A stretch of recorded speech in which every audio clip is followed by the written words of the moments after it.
What is up, YouTube? It's TYYT back for another video. And this video is pretty special because it's going to be about the newest Tokyo Ghoul episode that I just finished watching.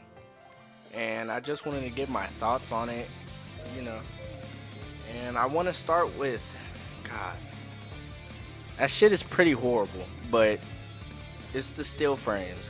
And I wanted to lump everything together, so I'm gonna lump in the still frames and the animation and art as a whole, and also the fights. But I'm gonna get into the still frames first. It's getting ridiculous. Like, they're not even trying anymore. I mean, I'm pretty sure they weren't trying in the first place, but this shit is ridiculous. It doesn't look good. I'm gonna just say it does not look good. And that's when it comes into the fights. Fights are so underwhelming. It's like, what am I watching? How are you? They don't show the fights that you want to see. They have really good fight matchups, but you don't see half of them. They're off screen, then they come back and they're breathing all hard on the ground and shit. That's trash. I'm tired of seeing it. Then I want to go more in depth on the actual fight matchups. The fight matchups were dope. You have fight matchups like Kaneki versus Suzuya. I would have loved to see more of that and for them to put more animation and time into that fight scene. But of course, you know, they half-assed it. Then you had the Nishio and the Tsukiyami, or whatever, the bloody napkin sniffer nigga, I don't know his name, and Yomo fighting Suzuya's squad. I thought that matchup was pretty dope because while Kaneki and Suzuya were fighting, you had the squads fight pretty much. And you know, I just feel like the matchups were great. They had a good thought process in it. The execution is just trash. I don't know why. I don't know if it's the actual studio. I don't know if it's because of Studio Pierrot. I don't know if it's because they outsourced the episodes. I don't know if they still do that. I'm not sure, but it's ridiculous. I'm tired of seeing it. But you know, I'm gonna watch it every week because this is one of my favorites. I mess with Tokyo Ghoul so heavy, and I want it to be so good, and it just doesn't want to be good. It's a shame. But I'm gonna move on to, oh man, one of my biggest gripes with Tokyo Ghoul has to be Mutsuki, and it's not even Mutsuki's fault. It's the writing. It's the studio.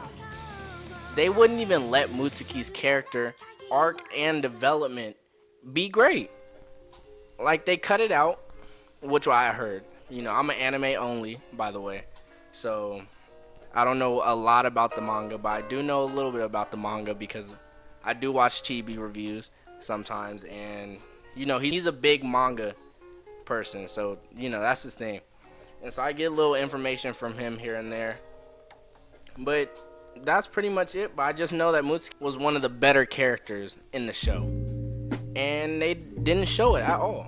And I feel like that takes away from the manga readers that were looking forward to seeing it animated, and the anime only watchers that didn't even know of the greatness of this character.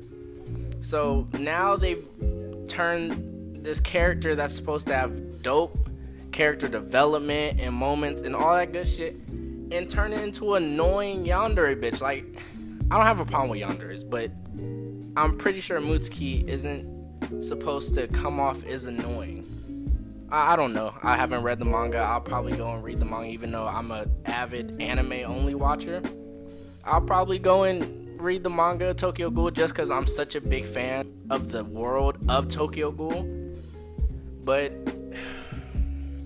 Mutsuki's character is bad, dog.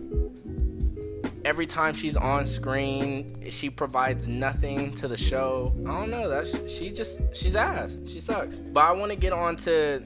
So I want to stop complaining because I did enjoy some things about this episode. I'm not even gonna lie. I really enjoyed the clowns versus Uri, or however you say his name. That the fight was funny. I love the clowns. I think the clowns should have definitely got more shine in the show. Like, I don't definitely should have got more shine. I think they were supposed to. This is my knowledge of manga coming up again. I only know a little bit, but I'm pretty sure they had a whole arc cut out. I'm not sure, but I'm pretty sure. I know that's kind of funny, but if that's right, and they did cut out the clown arc, that's a shame, because the clowns are one of the best things about this show. So for them to cut out a whole arc, it kind of sucks. But back to the clowns versus Ure and the old nigga. I'm forgetting his name, but they were fighting the clowns. Of course, here comes the animation, the blocky ass, lazy ass animation. It's so bad. But I'm gonna stop complaining because this is the part that I like, regardless of the bad animation and the still frames and all that blocky ass fighting.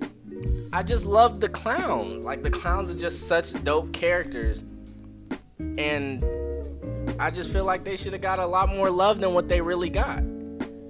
And Ure, I feel like Ure, it was the MVP of this. Oh my god, this episode, like his emotion in fighting them and him getting fucked up, because it seems like he gets fucked up every episode. I'm not even gonna lie. Last couple episodes, well, not last couple, because last episode was kind of cool. Kaneki got some ass. We was all hype about that. But other than that, every time Ure fights somebody, he gets his ass whooped, or he frames out, or something like that. So it was good to see that tradition keep going, as he got fucked up by that one clown bitch. I forget her name, but she was like she was a triple S rated ghoul. Forget her name, but she bodied him, then proceeded to whoop the old nigga's ass. I forget his name, I'm sorry. He just gonna be old nigga number one. So yeah, and then Ure finally got up, bodied the clowns. Sadly, I'm not gonna say I was rooting for the clowns. That's fucked up. But I didn't want the clowns to catch an L. I just didn't want the clowns to lose like that. But she lost. She got bodied by my man Ure. Ure, he kind of focused back on Furuta. I want to talk about Furuta so bad, and I know I might be butchering his name, but he's one of the reasons why I still watch this show. His character is just so charismatic. There's so many layers to him that, as watchers of the show, we don't even know unless you're a manga reader. I just want to find out about him more. But I'm going to get into Furuta more in depth later in the video. But Ure, I want to get into him more because I feel like we got character development for him, but it doesn't feel deserved in a way, because it just feels like they haven't shined the light on him. I feel like he's one of the main characters. Well, of course he's the main character because he's part of the original Queen Squad. So I feel like we should have been focused. Like, I feel like the whole Queen Squad just got tossed to the side. Like, I don't know if they didn't know what to do with it properly, even though they have source material. So I don't understand how you don't know what to do with it. But then you want to but then you just throw development on them. Like with Mutsuki and Ure, it just doesn't feel like you deserve to see their characters go through this development that they're getting. It seems half-assed. It seems like they didn't put enough effort into the character development or writing of the characters. But nonetheless, I still mess with Ure. You know, he does his thing. He's not blaming people anymore about what happened about his dad. First, he was blaming the old nigga and his son, and then he was blaming, his dad for dying. Then finally, he was like, you know what? I blame myself. Because at the end of the day, I was weak, I was tiny, I couldn't help my dad. And he finally came to the realization. He stopped hating everybody, he stopped throwing blame at everybody. And I like that. It shows that he's growing. But I just wish I would have seen him grow more. I know you feel what I'm saying. So, but that's enough about Ure. So Ure bodies the clowns. Then he's having a little moment with the old nigga, because the old nigga looked like he about to die. He was getting his ass whooped.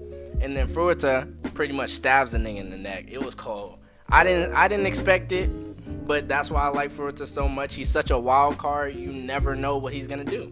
you forget about him because he's off screen, and then shit like that happens. So he stabs him.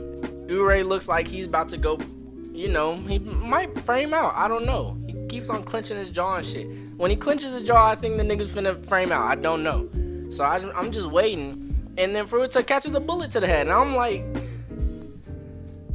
when it comes to ghouls in the region, that shit is ridiculous. I don't know, like, what kills a ghoul and what keeps it dead? Decapitation? I mean, obviously, the clown bitch just got decapitated, and it worked. He stabbed her in the head, and she's dead. But with Furuta, he got shot in the head, fell down, and then, I know I'm all over the place, but this was probably my favorite part that I've been waiting for, because I had it low-key spoiled for me before we even started.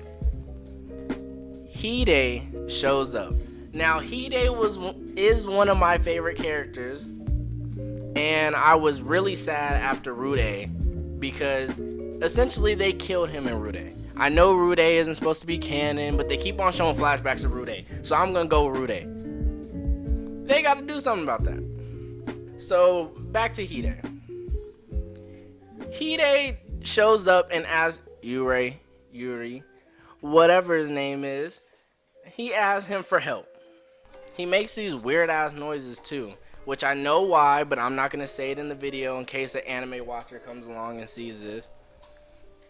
He asks for his help, and then it flashes over. So I want to get into the next part, which is Kaneki versus Suzuya. They're still fighting. Mediocre ass fight that should have been dope, but can't complain, because they're gonna do the same shit over and over. Not much you can do. Kaneki's fighting Suzuya, and then Toka, he sees Toka fighting Mutsuki, and Mutsuki's pretty much stabbing her up, and now he's on this Toka, cliche shit where the main character is getting his ass whooped, and then he cares more about the person, you know what I mean. So he sees Toka getting stabbed up, and he starts walking over to her. He keeps on saying Toka, and then Toka sees him. He's pretty banged up at this point. Suzuya was giving him this work, but I feel like the only reason Suzuya was giving him this work was for plot. So we gonna keep it like that, because my boy Kaneki, he really got hands. Like, niggas is sleeping on him, but he could really box. So Kaneki starts walking over to Toka, and the new Queen squad that nobody cares about starts fucking. First of all, their hair changed white. So the conclusion I've come to is that these niggas is some more Kaneki clones like Takizawa, and so they're pretty much the same shit. When I tell you the new Queen squad just eviscerated this nigga, like, he didn't stand a chance. They cut off his arms, legs, he's laying on the ground. I'm just like, okay. Toka's watching, she's horrified. She need to get her pregnant ass. I don't even know why she's still right there. Why did she even, he said go get everybody to safety. She over here trying to box with people. Go. Damn, you got little Kaneki Jr. in there tripping. Anyways, Mutsuki and Toka are watching while the Queen squad just obliterates Kaneki. And then this is one of my favorite moments of the episode, is when, of course, we go into Kaneki's mind. I always love when we get scenes like that, where they're in his mind and he sees all his former selves. You see the part 1 Kaneki with the black hair, and then you see the ending of part 1 Kaneki where he was getting tortured by Jason. You see all in Heisei, and the newer one with the black hair when he came back from Heisei. And they're talking to him. They're like, pretty much, bruh, we're fighters. If you have enough, if you can move even the tiniest, then we gonna keep on living. We gonna keep on doing our thing. He was like, shit, y'all right? He gets up. He's still saying Toka, by the way, which is kind of getting annoying, but I'm gonna let it slide. On my beliefs, I know you like that. He gets up using his cognate. He bites off one of the new Queen Squad members' faces on some crazy shit. Just bites it off. and then starts going crazy. Mutsuki is over here being like, this goes back to Mutsuki being annoying. She over here crying, oh, say my name, teacher. Come on. No. He probably didn't even know you were a girl. Knock it off. And then all hell breaks loose because this nigga done turned into the centipede. I don't know how strong the centipede is, but then Furuta talked about the dragon.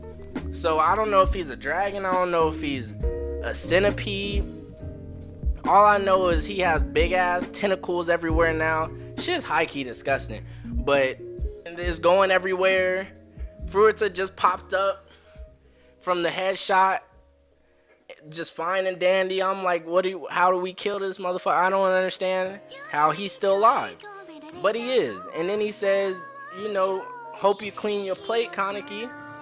So that tells me that Kaneki is not Kaneki anymore once again, and he's about to body everybody he sees. I'm hoping that's not the case, but I just feel like it is.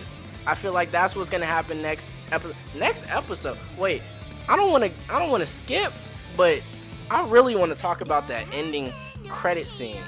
But long story short, Kaneki starts going crazy, blah blah blah, and the episode ends. And that's when the ending plays. By the way, the ending is way better than the opening. The ending is so smooth. It comes on. It makes you feel calm after seeing bullshit like this episode. But the ending credit scene, a lot of shit happens because for some reason they like to do their shit really quick, where they have flashes of, you know, certain scenes from the next episode just going everywhere. But I saw that when Ayato shows up, it looks like the same thing, maybe like an episode ago or something. Ayato, Toka's brother, shows up to some ruined ass place with like long ass shit everywhere, and it looked like Kaneki shit. So I don't know if he shows up after. You know, they never tell you when there's a time skip or when there's, you know, different time periods popping off. They just be throwing shit in the show. Oh well. But it just looks crazy. I saw more footage of Hide. Next episode, I hope they do this episode justice, because if it's a Hide focused episode, I'm gonna need them to do my boy some justice. I'm gonna need them to give him a great episode. But that's pretty much it for my rant / review of the episode. I don't want to hold y'all. Hope y'all enjoyed. If you're new here, which you probably are, go ahead and hit the subscribe button. Go ahead and comment down below what you thought about my video. You know, any thoughts about the episode, thoughts about Tokyo Ghoul as a whole. Just let me know. Oh, and turn the notifications on, because the channel is really small, so YouTube's not gonna put me out like that no matter what I do. So if you find it, you subscribe, push the notification button, and I'm out.